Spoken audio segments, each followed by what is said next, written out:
நாமக்கல் மாவட்டம் பரமத்தி வேலூரிலிருந்து உங்கள் கொடிக்கம்பம் ஜோதிடர் எஸ்பி சோமநாதன் பேசுகிறேன். எண்ணுள் கலந்து எண்ணில் நிறைந்து எண்ணெய் வழிநடத்தும் திருமுருகன் திருவருளுக்கு கோடான கோடி நன்றிகள். ஆயிரக்கணக்கான ஜோதிட சுருதிகளையும் அதன் சூட்சங்களையும் எனக்கு கற்றுத்தந்த எனது குருநாதர் சிங்களாந்தபுரம் எஸ் அருணாசையர் பொற்பாதங்களை பணிந்து வணங்கி மகிழ்கிறேன். நமது காணொளியை தொடர்ந்து பார்த்து கொண்டிருக்கும் ஆதரவு வழங்கி கொண்டிருக்கும் என் ஜோதிட சொந்தங்களுக்கும் எனது மாணவர்களுக்கும் எனது வாடிக்கையாளர்களுக்கும் கனிவான வணக்கங்களும் வாழ்த்துக்களும் நன்றிகளும். நாம் இன்று இந்த பதிவில் காண இருப்பது சொத்துக்கள் சேரும் திசாபுத்தி எப்போது என்ற தலைப்பில் ஒரு சிறிய கருத்தை தெளிவாக பேசுவோம். ஜோதிடத்தில் பலன்கள் தீர்மானிப்பு என்பது சிக்கலானது, சிரமமானது. மூலநூலை வச்சு ஒரு முடிவுக்கு வருது தெளிவுபடுத்துறதை விட அந்த நடைமுறைக்கு துணைவியரோடு பொருத்தி முறைப்படுத்தி ஒழுங்குபடுத்தி சொல்லும்போது தான் பலன்கள் வெற்றி பெறும். எடுத்தேன் பார்த்தேன் சொன்னால் ஜெயிக்க முடியாது. நிறைய அனுபவங்களை சேகரித்து விதிகளை ஒழுங்குபடுத்தி நெறிப்படுத்தி சொல்லும்போது தான் ஜெயிக்க முடியும். ஸ்க்ரீனில் பாருங்கள், இது ஒரு ஆண் ஜாதகம்.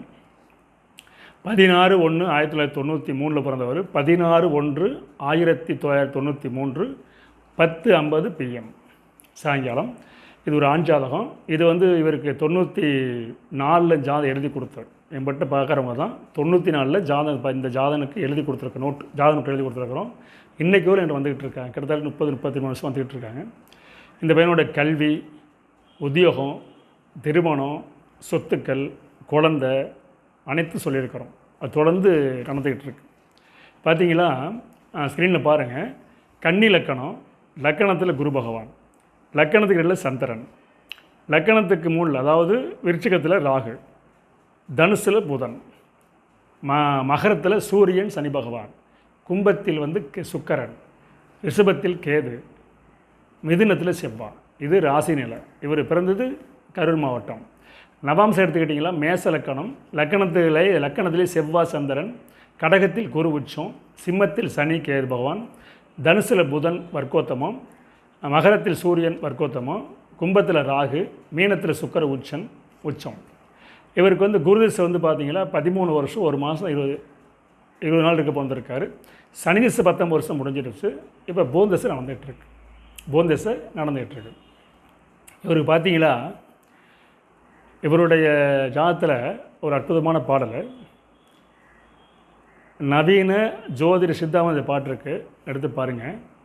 அக மகிழ் அருளும் நான்கோன் ஆசான் நற்குருவோடு சுகமருள் கேந்திரத்தில் சுகித்திட உதித்தமாந்தர் இகமருள் சுகபோகம் இன்பத்தை துய்த்து வாழும் தகவுடையர் என்கிற சாற்றுவார் வல்லோர் மாதிரி பாட்டு. மீண்டும் பாட்டு பாருங்கள். அகமருள் அருளும் நான்கோன் ஆசான் நற்குருவினோடு சுகமருள் கேந்திரத்தில் சுகித்திட உயிர்த்தமாந்தர் இகமருள் சுகபோக இன்பத்தை துய்த்து வாழும் தகவுடையாளர் என்கிற சாற்றுவார் வல்லோர் தானே அப்படின்னு பாட்டு. என்ன அதுன்னு கேட்டிங்களா, சுகத்தை அருளக்கூடிய 4ஆம் அதிபதியோட சுபக்கரமான குரு சம்பந்தப்பட்டு, நல்ல வார்த்தை கவனிங்க, சுகத்தை தரக்கூடிய 4ஆம் அதிபதியோடு குரு பகவான் சம்பந்தப்பட்டு கேந்திரத்தில் 1, 4, 7, 10 பலமாக இருந்துவிட்டால் அந்த ஜாதகர் இவ்வுலகில் உள்ள சுகத்தை அணிவிக்க தகுதியானவர். இதுதான் பாடல். இதில் இந்த பாடல் பாருங்கள், 4ஆம் அதிபதி குரு லக்கணத்தில் அமர்ந்திருக்காரு, லக்னாதி 4 அமர்ந்திருக்கார். அப்போ இதில் பாருங்கள், பாடல் படி பார்த்தீங்களா, 4ஆம் அதிபதியும் குரும் சம்மந்தப்பட்டால் கேந்திரம் தான் சிறப்புன்னு போட்டாங்க. ஆனால் துணை விதின்னு எடுத்துக்கிட்டால் லக்கணாதி சம்மந்தப்பட்டால் மட்டுமே சாத்தியப்படும். இது முக்கியமானது. பாடலை அப்படியே பயன்படுத்த முடியாது. பாடல்படி 4ஆம் அதிபதியோடு குரு சம்மந்தப்பட்டாலும் 4ஆம் அதிபதி குருவாக சம்மந்தப்பட்டாலும் அது யோக ஜாதகம்னு எடுத்துக்கலாம். ஆனால் லக்கணாதி தொடர்பு இல்லாமல் இருந்தால் ஜெயிக்க முடியாது. இவர் பாருங்கள், அப்படியே அமைஞ்சிருக்கு. இந்த ஜாதகர் ஆரம்பத்தில் பணி குழந்தைன்னு சொன்னது. இவர் ஜாதகருக்கு வங்கி பணி அமைன்னு சொன்னோம். வங்கியில் பணிபுரிகிறார். இவங்க அம்மா டீக்கடை வச்சு உணவு விடுதி டீ வியாபாரம் பண்ணி இந்த பையனையும் ஒரு பையன் ஒரு பொண்ணு காப்பாற்றி கரை சேர்த்துறாங்க, படிக்க வச்சாங்க. பையனுக்கு கவர்மெண்ட் ஜாப் கிடச்சாச்சு. அடின்னு சொன்னது, உங்கள் ஜாதனுக்கு படிக்க வைங்க, அரசு உத்தியம் கிடைக்கும், அது வங்கி வேலை வைப்பேன்னு சொன்னோம். வங்கி வேலை கிடச்சாச்சு. அடுத்தபடியாக பொண்ணுக்கு சொன்னோம், உங்கள் பையனுக்கு நீங்கள் பொண்ணு தேட வேண்டாம், இவர் காதல் திருமணம் கலப்பு திருமணம் நடக்கும். அதையும் நடந்துச்சு.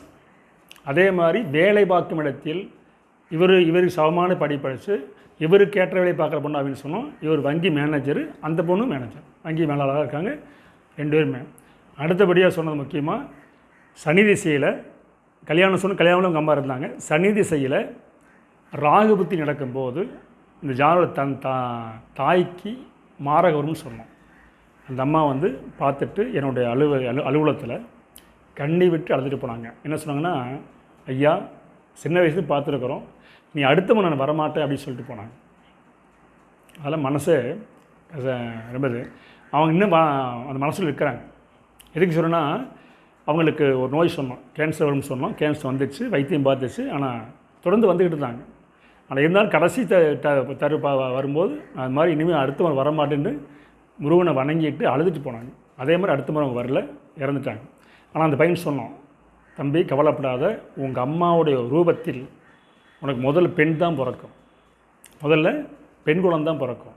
அந்த பெண் குழந்தைக்கு உங்கள் அம்மா பேரை வை, அம்மா பேர் இடையில ஒரு இது இணைச்சிட்டு சொன்னோம். அதே மாதிரி பெண் குழந்தை தான் பிறந்துச்சு. அவங்க அம்மா பேர் வச்சுருக்காரு. இந்த ஒரே குறை தான், அம்மாளிங்கிற ஒரே குறை ஒன்று தான் ஜாதகம் இருக்குது.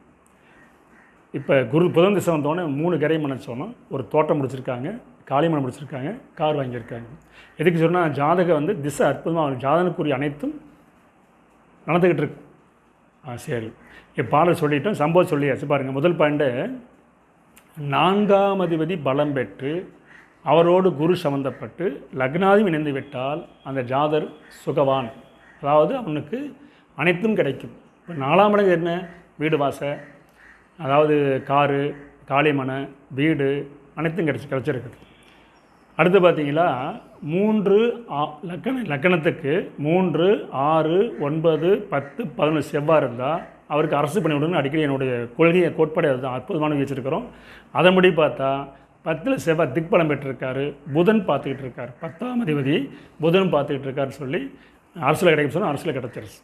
ரெண்டாச்சுங்களா. 3ஆவது பார்த்தீங்களா, 9ஆம் அதிபதி சொல்லக்கூடிய கிரகம் சுக்கரன், அவர் நிற்கிற சாரம் சதயத்தில் இருக்கார், ராகுஷாத்தில் இருக்கார். யாருக்காக இருந்தாலும் 9ஆம் அதிபதி வரக்கூடிய கிரகம் ராகுவின் சாரம் பெற்று சுக்கிரன் தொடர்பு இருந்தால் அந்த ஜாதருக்கு காதல் திருமணத்துக்கும் கலப்பு திருமணத்துக்கும் வாய்ப்பு உண்டு. இவருக்கு அது நடந்து முடிஞ்சிருச்சு. அதே மாதிரி சனி திசையில் ராகு புத்தியில் தாய் குற்றம் சொன்னோம். அதுக்கு என்ன காரணம் கேட்டால் மொத்தம் 3 மெயின் காரணம். ஒன்று, 4ஆம் இடத்துக்கு இருபுறமும் பாவர்கள், சனி பகவான் 2ல், ராகு 12ல், பாவகர்த்தார் யோகம். ரெண்டாவது, 2 பண்டில் திசை வந்தால் அந்த ஜாதருக்கு மாரம் தருவ வாய்ப்பு உண்டு. அதே மாதிரி அமைஞ்சிருக்கு. தாய்க்கு குற்றம். புதன் திசை வந்ததுக்கு அப்புறம் ஒரு இதை நிலம் வாங்கிட்டாங்க, விவசாய நிலம் வாங்கியிருக்காங்க, காளிமனை வாங்கியிருக்காங்க, வீடு ஒன்று வாங்கியிருக்காங்க, சிறப்பாக இருக்காங்க. இந்த புதன் திசை இன்னும் 16-15 வருஷத்துக்கு மேலே இருக்குது. ஜாதகம் சொல்லி அனுப்பணும், திசை அற்புதமான திசை, சிறப்பாக இருப்பீங்கன்னு சொல்லி அனுப்பணும். இன்றும் சிறப்பாக நடந்துகிட்டு இருக்குது. அடுத்த ஆண் குழந்தைக்கு சொல்லி அனுப்பியிருக்கிறோம். எதுக்கு சொன்னால், ஜாதகம் ஆரம்பத்தில் நடந்த அனைத்து பலனும் சிறப்பாக. அது காரணம் ஜாதக பலம் தான். இவருடைய ஜாதகத்தில் லக்கணத்தில் குரு, ஒழுக்கமான பையன், அழகான தோற்றம், நல்ல நுண்ணறிவான பையன், குடும்பத்தோட கஷ்டத்தை புரிஞ்சுக்கிட்டு நல்லா படித்து வேலைக்கு நீ குடும்பத்தையே ஒரு உயர்ந்துட்டு வந்துட்டார். ஒரே மைனஸ் தாய் இப்போ இல்லை, அது ஒன்று தான் மைனஸ், மற்ற எந்த குற்றம் இல்லை. தந்தையோடு வாழ்ந்துக்கிட்டு இருக்காரு, மனைவியோடு வாழ்ந்துக்கிட்டு இருக்காரு, நல்ல அறிவான குழந்தைய பிறந்திருக்குது, இன்னும் படிப்படியாக வளர்ச்சி கொண்டு. அடுத்தபடியாக பார்த்தீங்கன்னா சந்திரன் பாருங்கள், ஒரு ஜாதத்தில் சந்திரன் என்ற வீட்டுக்கு 4 சனி இருந்தால், திசை வந்தால் அதுவும் தாய்க்கு குற்றத்தை கொடுக்கும். இது முக்கியமான பயன். சந்திரன் எங்கே நிற்கிறாரோ அவருக்கு 4 சனி இருந்தால் அந்த சனி திசை தாய்க்கு மாரகம் தரும். அம்புலிக்கு 4 மந்தன் இருக்க, மந்தனை பாவர் கூடியிருக்க, அத்திசையில் மாதாவுக்கு கரும்னு பாட்டிருக்காது. அப்போ சந்திரனுக்கு 10 சனி இருந்தால் சனி 10ஆம் வரியாக சந்திரனை பார்த்துருவார். அது அதே மாதிரி 2ஆம் இடத்துல லக்னத்துக்கு 4ஆம் அதிபதி ராசிக்கு 12 மறைஞ்சாலும் குற்றம். அதில் பாருங்கள், லக்னத்துக்கு 4ஆம் அதிபதி குரு பகவான், சந்திரனுக்கு ராசிக்கு 12 மறைஞ்சிட்டார், அதுவும் குற்றம். அப்போ சனி திசையில் 3 மைனஸ் தான். தாய்க்கு நோய் வந்தது, தாய் மரணம் அடைஞ்சது 2 தான் மற்ற எந்த குறையும் இல்லை. ஆக ஒரு ஜாதகத்தில் கிரகப்படி, அதாவது சுருதிப்படி கிரகம் அமைந்து திசாபதி நலமுறைக்கு வந்துவிட்டால், கோச்சாரம் ஒத்துழைத்து விட்டால், சுருதி என்ன சொல்கிறதோ அதை ஜாதகன் அனுபவித்தே தீருவான். அது நன்மையாக இருந்தாலும் தீமையாக இருந்தாலும். உங்களுக்கு நன்மையும் நடந்திருக்கிறது, தீமையும் நடந்திருக்கிறது என்று கூறி அடியேன் அடிக்கல் சொல்வாசகம் உங்களுக்கு ஆதார சுருதியோடு உதாரண ஜாதகத்தை தொடர்ந்து வழங்குவதில் மிகுந்த மகிழ்ச்சி என்று கூறி மீண்டும் அடுத்த போய் சந்திப்போம். நன்றி, வணக்கம், வாழ்க வளமுடன்.